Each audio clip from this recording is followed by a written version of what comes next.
So Ryan, we have some questions here that have been submitted by the Tri-Cities media here around Bristol, and I'll run through them with you, and then we'll just share the video with all those folks. Okay. First one for you. You're coming off a strong run at Richmond. Did you and crew chief Jonathan Hassler find some answers with the next gen car there? I hope so. That's not been the best track of mine, and it's a place I've honestly struggled at for years. And it seems like we get a little bit better every time we go back, and just finding new things to, me do different behind the wheel, different setup pieces, and kind of had to start over with this new car of how to drive it and set up, and I think it kind of worked for what we do and what I do, and we're able to put a strong run together. Obviously, would like to be better and finish better and contend for the win at the end of that race, but can't complain too much because that's a spot I've been kind of struggling at for years. So I think we did a great job of executing a good race and got some good notes to go back there here in a handful of months. How would you assess your season to date? I think it's been a pretty decent season. I've been really happy with the speed in our cars. Every race this year, I feel like we could have went and run, top 10 pretty easy. Some of them we've had our issues with at the end of that, or during, the races, not getting the finishes or whatnot. And, but I think overall, I've been really happy with our speed. We've been working on, a few things from, on pit road and then working through, okay, what do we need to do to this car to kind of maximize its potential? How do I need to drive it to get the most out of it? So everyone's learning together.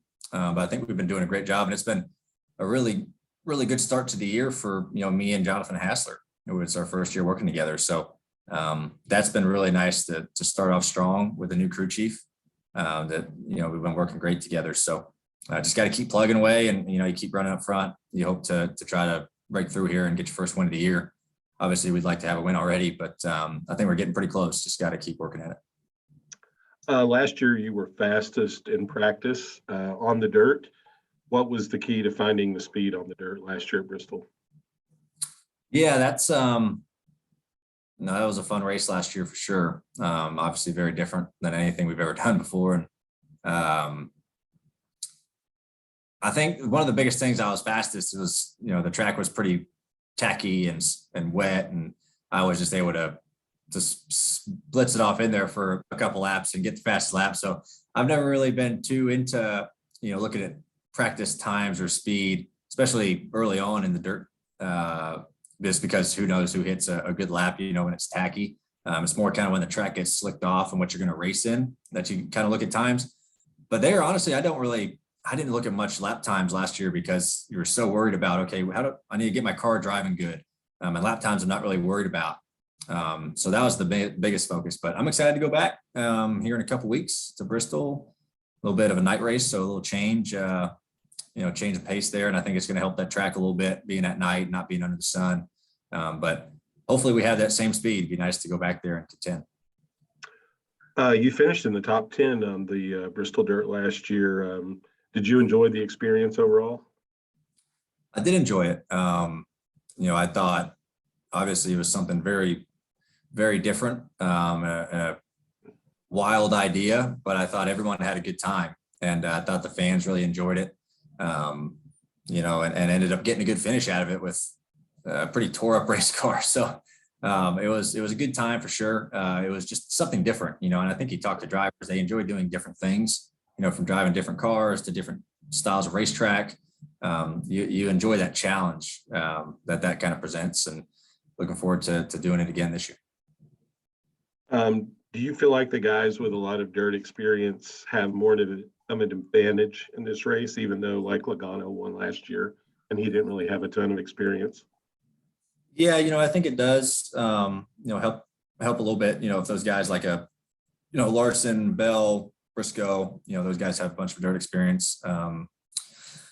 Alex Bowman, and I know it's way different race car than anything they've ever run on dirt. But I think where they can really excel is they're really good at understanding the track changing. If they get slicker or getting rubber put down, they can really figure that out early because they have so much experience with that, and they kind of know how to adjust right away or move around right away instead of waiting too late like someone with not a lot of dirt experience would do. you kind of catch it late and then you're behind the 8 ball. So that's, I think, is a big advantage to those guys, just because they have a bunch of experience in kind of knowing when or how the track is changing and acting very quickly on, moving around. How do you think the next gen car is doing so far? And do you have an idea of maybe how it might perform on the dirt? Yeah, I think it's been pretty good so far. Honestly, I've enjoyed racing it. I think it was really good that we were able to get the smaller spoiler on the back of it. That was something, the drivers kind of pushed for in the off season. They've been pretty hard to drive. I mean, everyone's getting used to it. And I think as time goes on, people are going to get, drivers are going to get more used to racing this car. And you would adapt and adjust, but it's been pretty good to feel the differences. Kind of have a different mindset going to some of these tracks on, all right, you can't push it this hard, in a certain way, or else you're going to kind of overstep it a lot easier than you could the other cars. So I've enjoyed it. It's put on some really good shows so far. So it's been pretty good. And I don't know how it's going to perform on the dirt. I have no clue. We're going to find out here in a couple of weeks. How much extra focus does Bristol require from a driver's standpoint, dirt or concrete?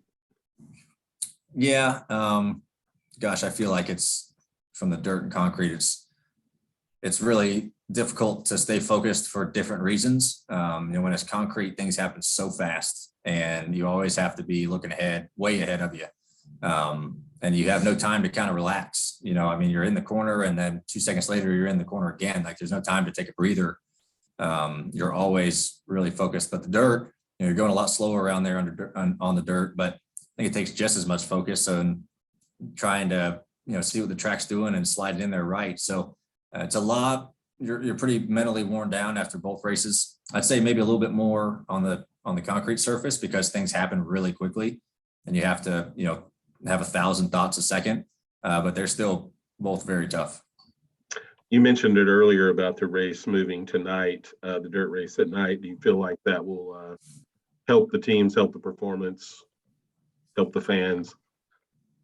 Yeah. That one of the bigger things that we, was an issue last year was one, it raining all weekend didn't help it, for sure, because you can't prep the track properly if it's just dumping rain.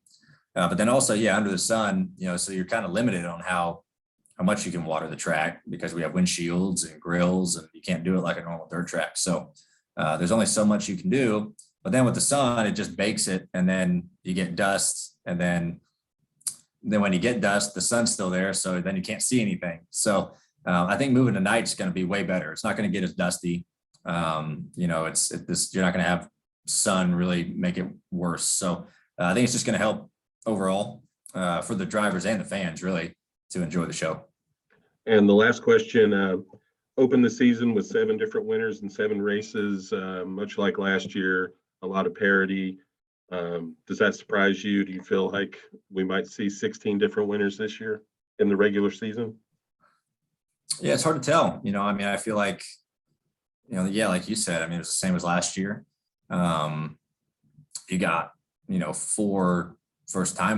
first-time winners already this year. And, a bunch of guys who, would, normally have multiple wins a year who haven't won yet. So it would not surprise me to see 16 different winners, just the way the cars are now, with it being, they're a lot similar to each other, to where I don't know if it's going to be hard to kind of see it could happen, but kind of see a team pull away. A team might find something that is really good and they might separate themselves. But right now it seems like, it's someone different fast every single week and rise to the occasion. So it would not shock me to see 16. You just hope you're one of those 16.